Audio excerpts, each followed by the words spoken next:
6.3 지방선거 이제 석 달 앞으로 다가왔습니다. 자, 보시는 것처럼 이재명 대통령의 국정 지지율 50% 이상 안정적으로 유지가 되고 있습니다. 자, 그래서일까요? 여당에서는 이재명 대통령의 이 높은 지지율이 선거에서 유리한 국면으로 끌고 갈 수 있는 주된 요인이 될 것이다 라는 의견이 적지 않습니다. 특히 이재명 대통령의 정치적 기반으로 꼽히는 경기도, 성남, 인천, 계양을 이 세 곳에서 대통령의 사람들끼리 내부 경쟁에 돌입한 것 아니냐 이런 분석도 나오고 있는데요. 물론 아직 공식 출마 선언을 하지 않은 사람들도 있습니다. 하지만 굉장히 치열한 건 맞는 것 같습니다. 하마평에 오른 인물들도 마찬가지고 한마디로 아까 제가 표현한 것처럼 대통령 사람들끼리의 경쟁. 어떻게 보십니까?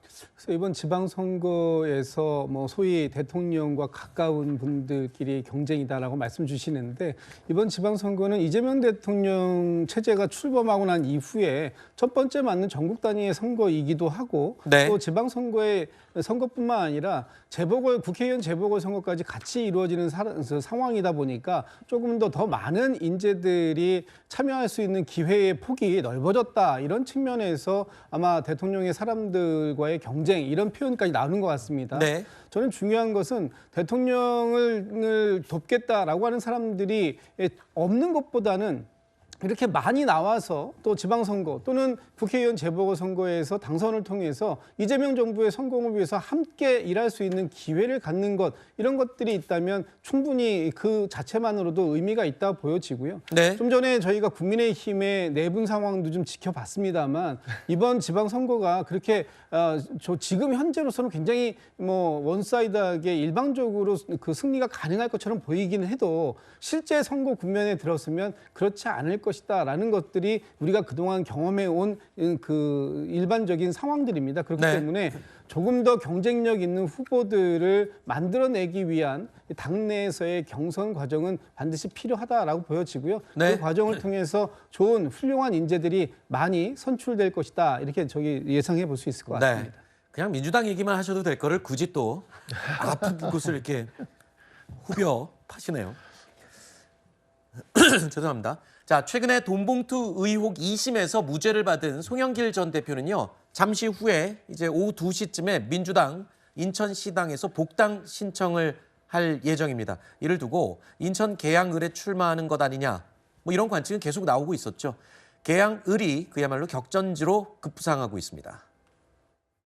그쪽에서 5선을 하셨기 때문에 정치적 고향이기도 하고 본인은 그 출마 여부하고 출마 지역에 대해서는 당하게 맡기겠다. 입장이 밝힌 게 공식적인 거고 김남준 대변인도 현재 공직자 신분이어서 맞아요. 공식적으로 밝힌 바는 없습니다. 또 있습니다. 그 출마 준비하는. 교통정리가 당내에서 좀 있을 것 같아요. 대통령께서 마음의 빚을 지고 있는 건 맞죠. 대선 패배하시고 바로 이렇게 국회의원으로 될 수 있었던 게 송영길 전 대표의 양보 때문에 했던 거 분명한 사실이니까요. 그런 것까지 종합적으로 해서 잘 교통정리가 되지 않을까 싶습니다.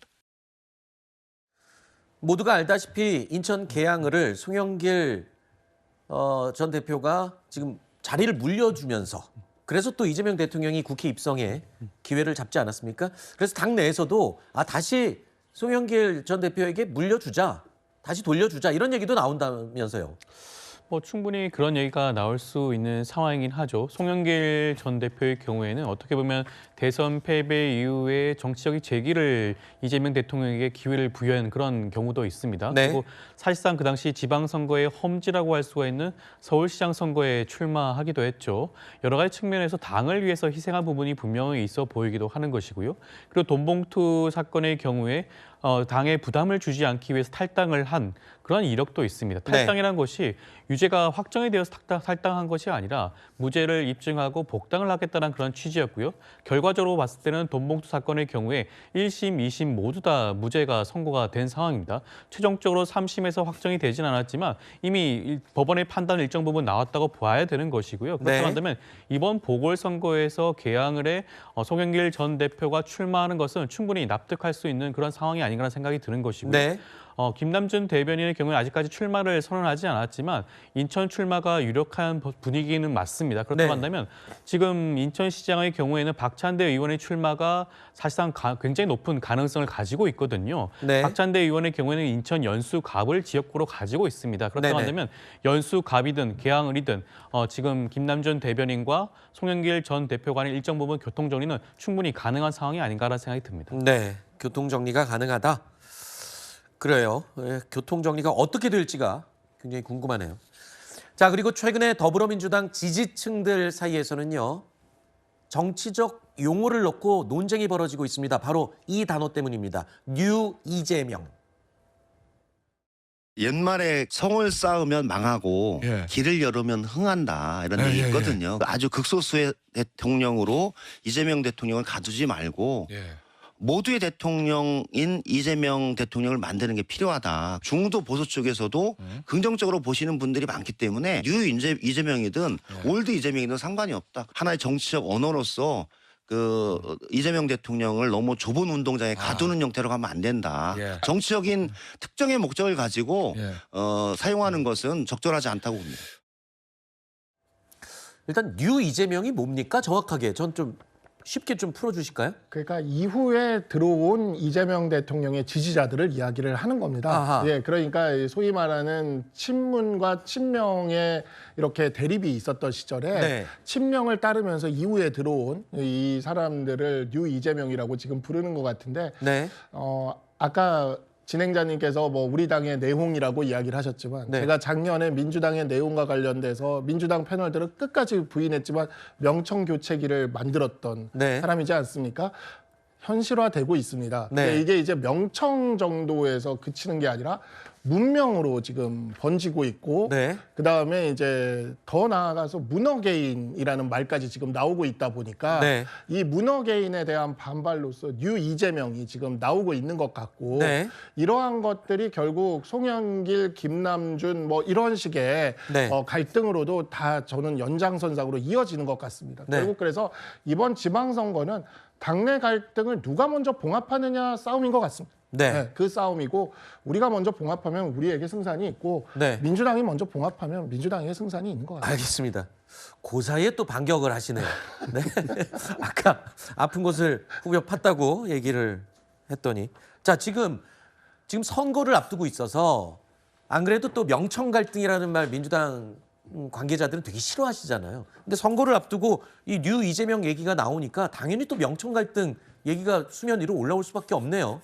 정당이라는 것은 다양한 의견이 모이고 그 의견들을 민주적인 방식에 의해서 정리해내는 것 그런 조직 아닙니까? 네. 국민의힘에서 지금 다양한 의견이 모일 수 있습니까? 다른 의견을 제시하면 바로 제명을 각오해야 되는 그런 정당이지 않습니까? 네. 그런 정당이 저희 민주당의 다양한 의견, 다양한 계파들의 목소리들 이런 것을 어떤 분열의 단초다, 씨앗이다 이렇게 주장하는 것은 제가 동의하기 좀 어렵고요. 지지층들은 또 지지층 역시 다른 생각들을 가지고 있을 수 있습니다. 대통령께서 취임하신 이후에 당을 지지하기 위해 오신 분들을 이렇게 뉴 이재명이다라는 식으로 구분하고 그것을 낙인 찍고 개파화해 만드는 것 이것이 오히려 당내의 갈등의 요소가 될 수 있기 때문에 네. 모든 지지층에 대해서 똑같은 입장을 가지고 있는 것 이것이 정당으로서의 필요성 아닌가 싶습니다. 근데 이게 당 내에서 일어나는 일이면 뭐 어떤 조정도 가능하고 좀 자제를 시킬 수도 있고 한데 지지자들의 움직임이거든요. 이거는 또 어떻게 통제를 할 수 있는 부분이 아니잖아요. 뭐 그렇다고 지지자들의 경우에는 여러 가지 의견이 분출될 수가 있죠. 그것이 뭐 원내에 있는 의원들을 통해서 투영이 될 수도 있는 부분이고요. 네. 그런 건전한 토론 과정을 거쳐서 공당의 그런 모습이 갖춰지는 게 아닌가 하는 생각이 듭니다.